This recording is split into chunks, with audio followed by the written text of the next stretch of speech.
गोजोन फुंबिलिनि बयखौबो बर' निउसनि गोदान खौराङाव बरायबाय। आसा खालामो नोंथांमोना भिडिअखौ जोबजासिम नायलांगोन। दिनैनि खौरांफोरावनो दङ। क'क्राझाराव फिन हाग्रामा महिलारिनि दैदेननायाव बिपिएफ दोलोनि बिटिसि सरकार 2025 मायथाइनि 5थि बिटिसि बिसायख'थियाव बिपिएफ दोला मोन 28था मासियाव देरहानो हानाय उनाव पलिसि मेकिं बडिनि मेल जथुमा खुंदों। हाबाफारियाव बाहागो लायो बिपिएफ दोलोनि आफादगिरि हाग्रामा महिलारिया आरो मोन 28था बिएफआव देरहानाय बिजाथिफोर। सावराय जथुमनि गेजेरजों माखासे थांखिफोर लानाय जादों। मिथिना मोननाय बादिब्ला बिटिसिनि गाहाय खुंगिरिखौ बिपिएफ दोलोनिनो आफादगिरि हाग्रामा महिलारि बिथाङानो जागोन आरो लेङाइ बिटिसिनि गाहाय खुंगिरिया रिहन दैमारिया जागोन। फैगौ 3 अक्ट'बराव बिटिसिआव बिपिएफ राजखान्थि दोलोआ बिटिसि सरकारनि समायखिरा लागोन होन्नानैबो मिथिना मोननाय जादों। मैदेर आरो मानसिनि गेजेराव जाबाय थानाय दावहाखौ सोलिबाय थानायखौनो नुनो मोनो। थिग बेबायदिनो फिन आरोबाव बामोनजुलियाव मैदेरनि गाग्लोबनाय। मैदेरा न'खौ सिफायबाय थानाय समाव खारखुमानो नाजानायाव सानै सुबुंनि गोब्राब जखम जादों। गामिनि रायजोफोरा फोरमायनाय बायदिबा जखम जानाय सुबुंखौ तेजपुर मेडिकेलाव फाहामथाय होगासिनो दं होनना खौरां मोननाय जादों। मिथिनाय बायदिब्ला दायो मैदेरजों न' सिफायजानाय दुखुथिया न'खरा सरकारनिफ्राय अनसुंथाइ मोननो थाखाय खौरां बिजोंनि गेजेरजों खावलायहरदों। सिमेन्ट दखरा दुलाराय बर' फरायसा आफादनि बानजायनायाव सृजन एनजिअ नब्लां सिमेन्ट सापरियाव सिमेन्ट सापरि हालामनि सिङाव थानाय गं 13 बर' गामिनि रायजो राजाफोरखौ लानानै सोलोंथायारि आरो सुबुं सांग्रांथि मेल खुंफुंनाय जादों।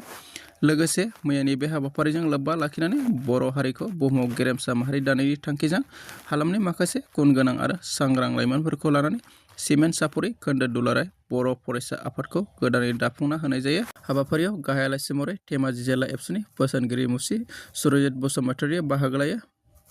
लोगोसे लाइमोनफोरखौ जौ जुवा फुजा मेलायाव बाहागो लानायनिफ्राय जानगाराव थानो थाखायबो खावलायो बिथाङा। 5थि बिटिसि बिसायख'थियाव बेरेखा दोलोनिफ्राय गासै 1303 बांसिन नम्बर लानानै देरहासार जानो हायो। 22 नं कख्लाबारि बियाबनिफ्राय मन्टु बर'आ इउपिपिएल दोलोनिफ्राय खौरां बिजोंनि गेजेरजों 22 नं कख्लाबारि बियाबनि रायजोफोरनिसिम साबायखर बावहरो मन्टु बर' बिथाङा। इउपिपिएल राजखान्थि हान्जाया सरकार दानो हायाखैब्लाबो एमसिएलए जाना बेसेबां हायो रायजोफोरखौ थाफानानै हाबा मावलांनो थियारि होननानैबो बुङो मन्टु बर' बिथाङा। लोगोसे प्रमद बर' बिथाङाबो खौरांगिरिफोरनि सिगाङाव बुंदोंदि बिटिआर गोरोबथानि दफाफोरखौ मावफुंनो आरो बड'लेण्ड ओनसोलखौ जौगाथायनि थाखाय खामानि मावनायाव बिपिएफखौ मदद खालामगोन होननानै बुङो बिथाङा। 2 नं कुसुगाव समस्तियाव बिपिएफ दोलोनिफ्राय देरहासार जानाय रबिराम नार्जारि बिथांखौ मैया कुसुगाव समस्तिनि बिपिएफनि रायजो राजा बिथांमोना बरायदों। लोगोसे बिथाङा बिपिएफ दोलोआ रायजोनि गेजेरावनो दं आरो रायजो राजाया बिपिएफ दोलोजोंनो दं होनना खौरांगिरिफोरनि सिगाङाव बिबुंथि लाखियो आरो रबिराम नार्जारि बिथाङा बुंदोंदि इउपिपिएलआ 15 बोसोरसिम थांखि लानानै खामानि मावनायनि गोनांथि दंमोन होननानै। बाक्सा जिल्लानि सिङाव थानाय रफहि बाथौ मन्दिरनि बानजायनायाव देग्लाय बोसोराव लटारि खेला खुंनो थाखाय गाहाय मावख'खौ बेखेवबाय। मावख' बेखेवनाय हाबाफारियाव गाहाय आलासि महरै बाहागो लायो सालबारि गोजौ फरायसालिनि बारग' गाहाय फोरोंगिरि तपेश्वर बसुमतारि। लोगोसे गुबुन गुबुन बिबानाव थानाय बिबानगिरि आरो मददगिरिफोरा बाहागो लाना मैयानि मावख' बेखेवनाय हाबाफारिखौ जाफुंसारहोयो।